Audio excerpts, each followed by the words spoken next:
I remember meeting Ron Hope once.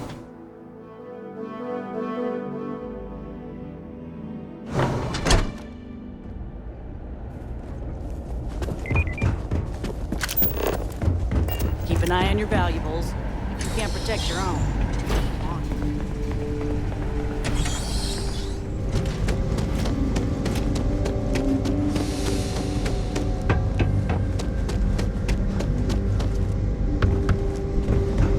That's very generous, Mr. Hope. It's well earned, Burkett. We be dust. We set some ambitious quotas. You met every one of them. Enjoy your visit to Well, Hope. I won't pretend it was easy, but everyone pulled together and we got it done. I'll let you share the good news. Whenever and however you like. Thanks. I appreciate that. Something more you need, Deputy? Good to see you again. Well, I've just received a report from the Marshal about your progress. He said you had a promising lead on the mercenaries who stole my ship. I trust you're here with good news?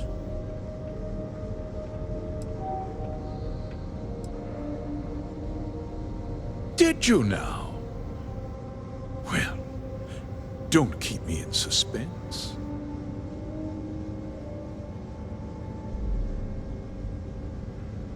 The disgraced war hero who went to prison, and you actually believed him? That two-faced bastard kept the slate. Oh, I suppose this is his revenge against the Council of Governors for what happened during the war. I'm impressed, Deputy. It's clear you have a bright future ahead of you. What's going on? What is this about, Mr. Hope? Nothing that concerns you, Burkett. In fact, why don't you make yourself scarce? I think I'd like to hear what the deputy has to say.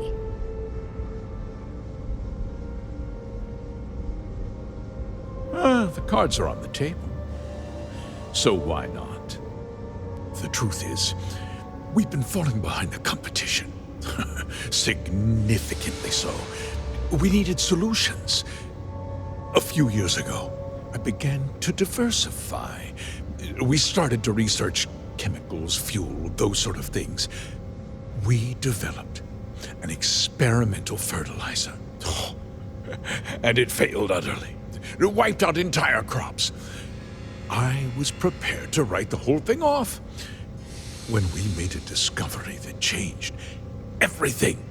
Turns out, our fertilizer was transforming the soil, bolstering its mineral content tenfold.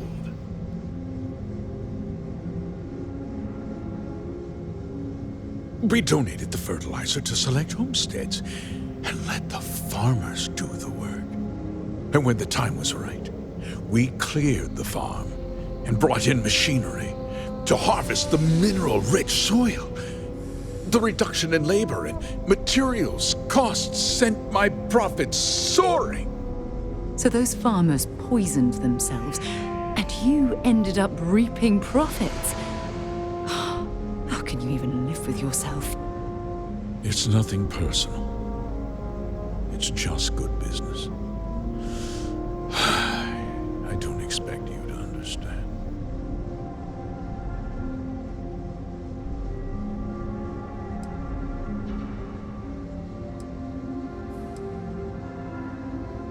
Look around you. Everyone in this building, in this town, is depending on me. I provide the jobs that put food on their tables, clothes on their backs, and roofs over their heads. The fact is, the business hasn't been doing well lately. Without drastic action, cuts would become unavoidable. These people work hard for me, and they trust me to do the same in return. I cannot, I will not let them down.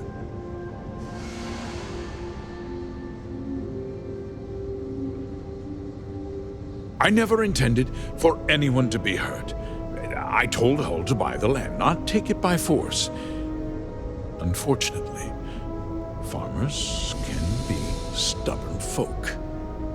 And I couldn't risk any witnesses. I can't believe what I'm hearing. How could you do something so awful to innocent people, to families? Not another word out of you, Birgit! I can take your job. And more. We'll discuss this later. In any case, I suppose the gig is up. I give you my word that I'll call off the operation and return the land to its rightful owners.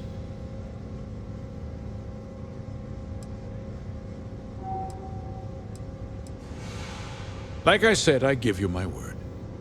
Besides, the work was just about done. With that resolved, let's talk about you. As a member of the Council of Governors, I'm authorized to award you a substantial bonus. And of course, we'll both agree to forget about my little cost-cutting endeavor.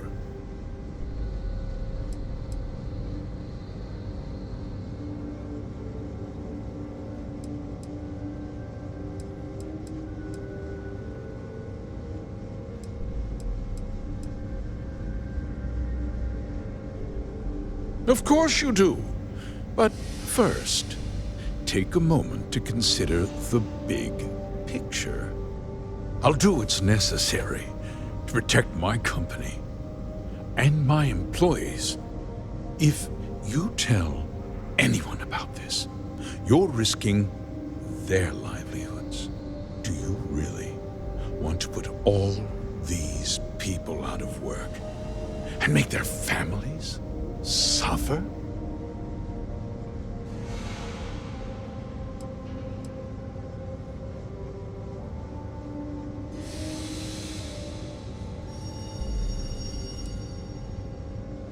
But on a much larger scale, yes.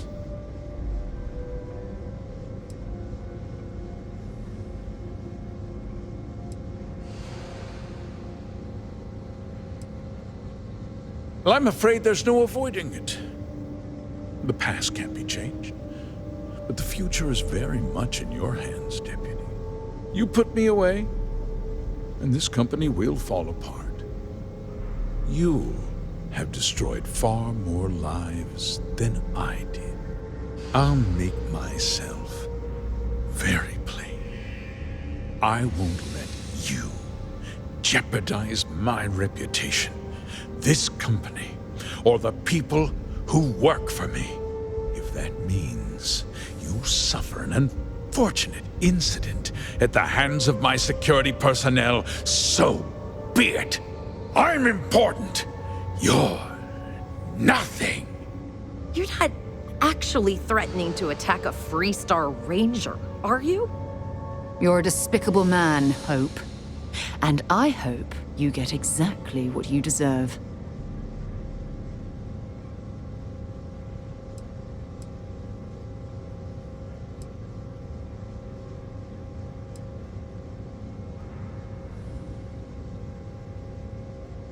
You just threatened a member of the Council of Governors. On my authority, you're stripped of rank, declared an outlaw. Guards!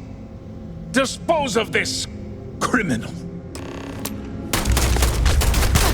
I can't take much more of this.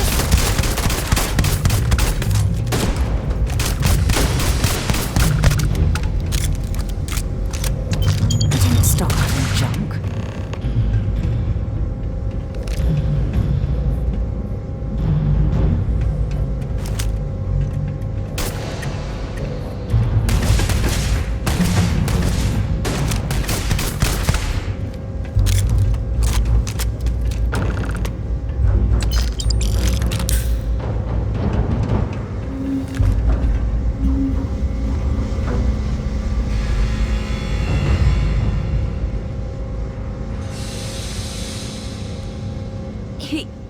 He tried to have you killed. I don't understand. Mr. Hope always seemed like such a good person. But everything he said about the farmers and hiring those mercenaries, it was so awful.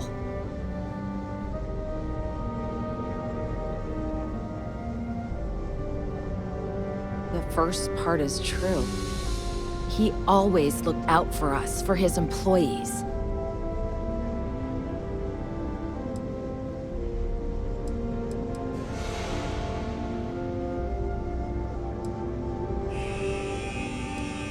I know what I just heard and saw, but he was a friend. No.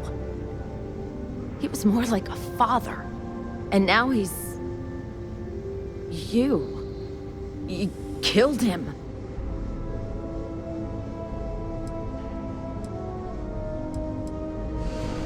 Nobody should ever want that. Especially when it means killing someone who meant so much to so many people.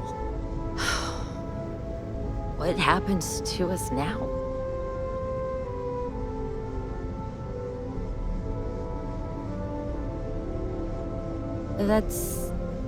That would be Elana. Elana Nwankwo. She seems pretty capable. Maybe we'll be okay after all. I guess we'll have to figure things out. Find a path forward. There might be some difficult days ahead, but I wish you good luck.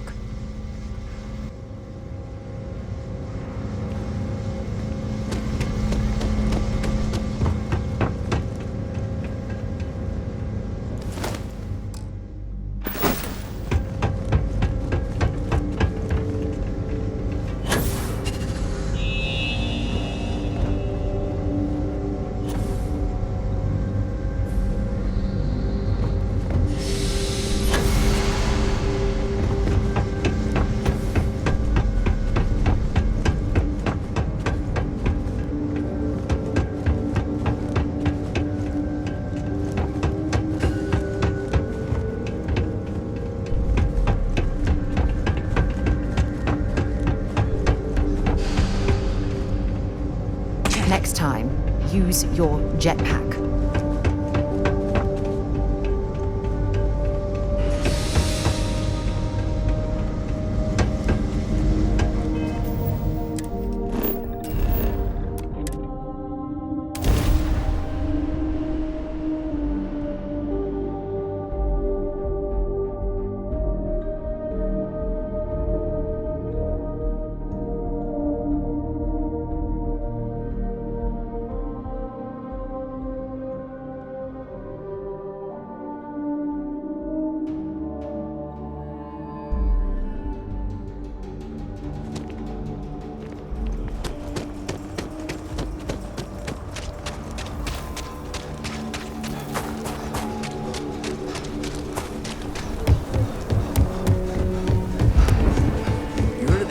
Retreat? Supposed to be some new age.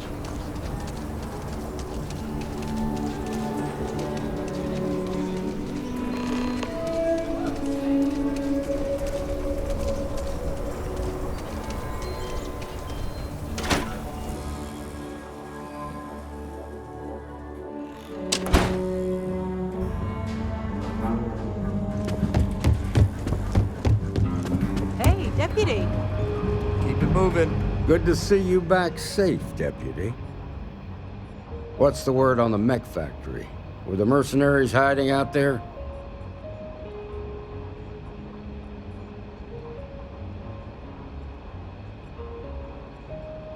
Damn, you've got guts of steel. Did you find out why the first was taking over farms? What? Ron Hope? That's one hell of an accusation, Deputy. Are you really that surprised? Hope's always had a reputation as a man who'd do anything to succeed. He's on the damn council, Emma. So he can make laws favorable to his business interests. Sure, he's known to look after his people, but do you really think he gives a damn about some farmers on Montara Luna? Did Hope explain his motives at all?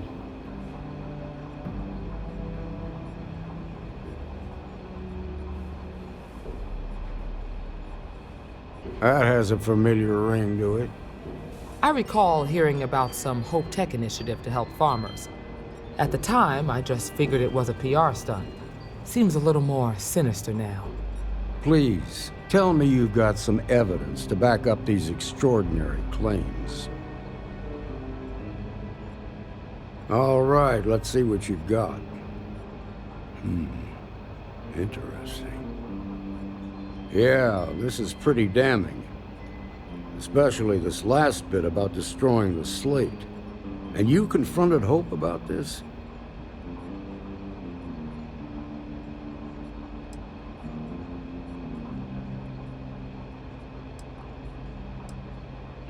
Sounds like his pride got the best of him. Damn. This is going to send shockwaves throughout the Freestar Collective. If the people can't trust their leaders, anarchy could follow. Have a little faith, Daniel. We're not the United Colonies. One bad apple won't spoil the whole damn barrel. Easy for you to say. You ain't the marshal. Not yet, but you ain't gonna live forever, old man.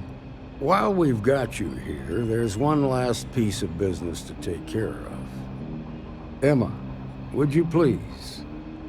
With pleasure, Marshal. When you first joined us, I told you that you'd undergo an evaluation process. There's one thing left to do. A simple question. Do you feel ready to wear the badge of a full-fledged Freestar Ranger? Good. Duty and honor are the backbone of the Freestar Rangers. Marshal, I approve the deputy for advancement to the rank of Ranger. Thank you, Ranger Wilcox. In your time serving as a deputy, you've shown exceptional courage, fearless tenacity, and a high regard for the safety of our citizens. By the authority granted to me by the Council of Governors, I hereby promote you to the rank of Ranger. Here's your badge. Wear it with pride. But don't forget the solemn responsibility it represents. Thanks to my own personal biases against the Freestar Collective, I was skeptical when you originally accepted the appointment. But seeing you in this moment, I have to admit that I am bloody proud of you. Well done. I know you will, Ranger. Let's hear it for our new Ranger. A year or two back, I was sure to drink with Ron Hope. That man can drink.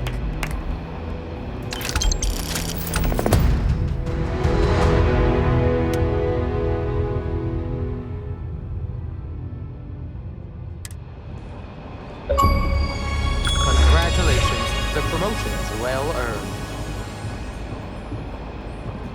Something you need from me?